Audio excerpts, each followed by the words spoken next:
This is going to shock you. There are only 4 ways to get leads. Yes, you heard me right. Only 4 ways to get leads. You're going to want to watch this video to learn all 4, because what I'm going to share with you is where to put your marketing dollars and why. And also, by the end of this video, you're going to know exactly where to stop spending money. I talked to 2 people recently, one of which was spending $30,000 to $35,000 per month. They did not have any trackable results from their marketing.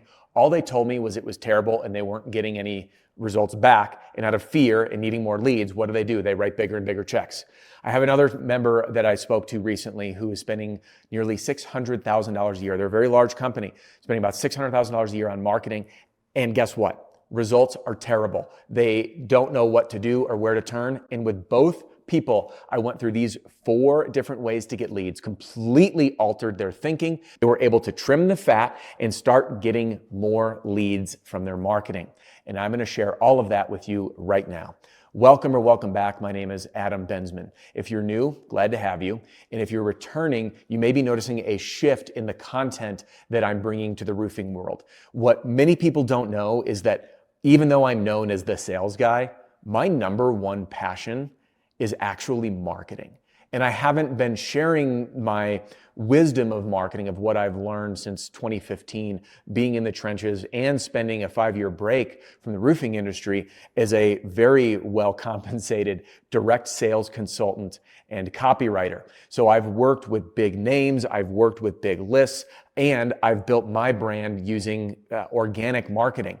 And the way that I approach marketing, I'm doing inside RSRA now with a really big focus, because I see that if you don't own your marketing in today's times and into the future, as private equity is pouring money in, you're out of luck. And Gary Keller had some really great business advice. He says, what company will run you out of business? Build it first. And in my head, for a roofing company, the company that's going to run you out of business is the company that markets far better than you. Because the wave of the future, whether it's online sales or in person, it doesn't matter. The person who has the lead sources and the ability to bring prospects in is the one that wins. And as private equity is injecting crazy amounts of cash into the businesses they acquire in terms of the marketing spend, like if roofers don't know how to adapt, you're done for, period. Mark my words. So let's get into these 4 lead sources and help you get more money from your leads and trim the fat really quickly. Roofing sales is personal development in disguise, and the reward for growth is life-changing. I hope my content helps you create a richer life and bank account. 4 lead sources in order, starting with lead source number 1. The number 1 way to get leads, and by the way, this isn't like numbered as in the best, this is just the 4 ways, starting at the top. Number 1 is you go to them. So what is you go to them leads? You go to them is what we call direct sales. That's knocking doors or sending direct mail letters or doing cold calling as an example, where the prospect may or may not know that they have a problem with their roof, but you are hunting them out, okay? Door knocking, cold calling, or direct mail. Companies, and I'm going to introduce these and then I'm going to share how you figure out where to trim the fat and what to put money into. Okay, so that's number 1. Now, number 2, they come to you. Okay, number 2 is they come to you. This is the company that, let's say I had a client out west, retail company, one of the largest in their state, and they were drowning in leads. Leads was not a problem. They had people coming to them. So this will be SEO, so organic search, local service ads, pay-per-click ads. Again, people that are reaching out to them. That's lead source number 2. Now, I'm going to get into 3 and 4 in a minute, but you're going to see that every company, yours included, will be really good at 1, maybe 2, and not so great at the others, and that's okay. We'll get there, okay? Number 3 is they are introduced to you. Lead source number 3, they are introduced to you. Now, this can happen by 2 types of referrals. 1 is a consumer referral. So that's usually, you did my roof, I tell my neighbor, my friend about you. Then the other is a center of influence. These are things like insurance agents and potentially realtors, even though I did a whole other video on realtors, they're not my favorite to network with. So as an example would be an insurance agent. Folks like Matt Danskin with Restoration Referral System has an entire system built around it. It's one tiny part of my sales system is connecting with the insurance agent of every customer. But these are the businesses that are built on people, word of mouth, sending business to them. Their leads are very hot, okay? Their leads are lay down deals. And I'm going to talk about how these lead sources will change your sales process in just a minute. And then number 4 is they stumble upon you. Now, they stumble upon you are people that just like discover you on social media. All right. So again, those 4 lead sources and their categories, you go to them. Direct sales, which is often door-to-door sales, cold calling, or direct mail. They come to you, and I failed to mention before, branding will fall in this bucket. Thank you to Jim Aline, who works with me in RSRA, challenged me on recategorizing that one. So branding will be in they come to you. Pay-per-click advertising, local service ads, SEO, again, that organic traffic where people having top-of-mind name recognition and reaching out to you. Number 4 is they're introduced to you. Again, individual referrals from your customers and then centers of influence. And then number 4, they stumble upon you. These are people that are killing it on social media. So I want to pause for a minute. Which lead source is your business built on? So my guess is if you're in the storm world, you're likely on you go to them. If you're in the retail world, they come to you. By the way, I have some companies in RSRA that are phenomenal, both retail and storm, hybrid companies that are built. One of them doing like north of $50 million a year that's built on referral. Referral by, again, individuals and centers of influence. And then very few people that I know are good on the social media where people just stumble upon them. This is kind of a filler lead source, but generally not the backbone of a company. Now, we're going to break into a few concepts here. Concept number 1 is identifying which of those lead sources you're already doing great at, okay? So which one is it? Write it down right now. Now, ask yourself, how much money are you spending on the others that you're not so great at? Now, my guess is you might be spending some money on they stumble upon you, which this would even categorize. Like I had a member of RSRA, which I did a training inside RSRA in response to this, and said, hey, this weather, it was a local weather channel, had an app, and they said, we can do display advertising inside our app for you, and it's only, I forget, it was like $1,000 or $2,000 a month. And he thought maybe I'll just throw money at it. I'm like, that's not marketing, that's gambling.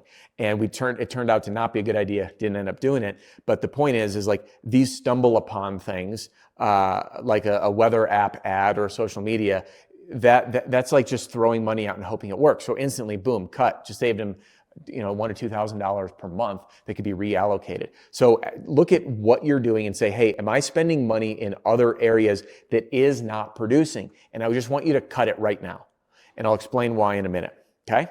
So you've identified what kind of company you are, 1 through 4. You've identified where you're hemorrhaging cash on the 1 to 4 types of leads that aren't fueling your core competency as a business, as in what you're great at. Because companies that are great at knocking doors generally are not great at running leads. Which brings me to my 3rd point, that with each of these lead sources, your sales process will likely be slightly different. And you may fight me on this. That's okay. You can try all you want.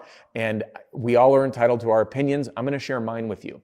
When you're a direct sales company with a you go to them model, you're going to be selling to people very differently when you show up at their front door and they have no idea that their roof is damaged, for example, or we're not searching for a roofer, is a very different type of sale when the level of awareness of their problem is non-existent. They don't even know they have a problem, which is different than a they come to you model, which the problem is established, the need is established, and they've pre-vetted your company. So they have high brand awareness, a high need, and are very aware of the problem. Those are the 3 levers that need to get pulled in order to get a buying decision from a marketing standpoint. Whereas if you're direct sales, they often have no brand recognition. They don't have a need because they don't know that they even have a problem. So therefore, the sales process is different, which brings me to number 3, which is they're introduced to you.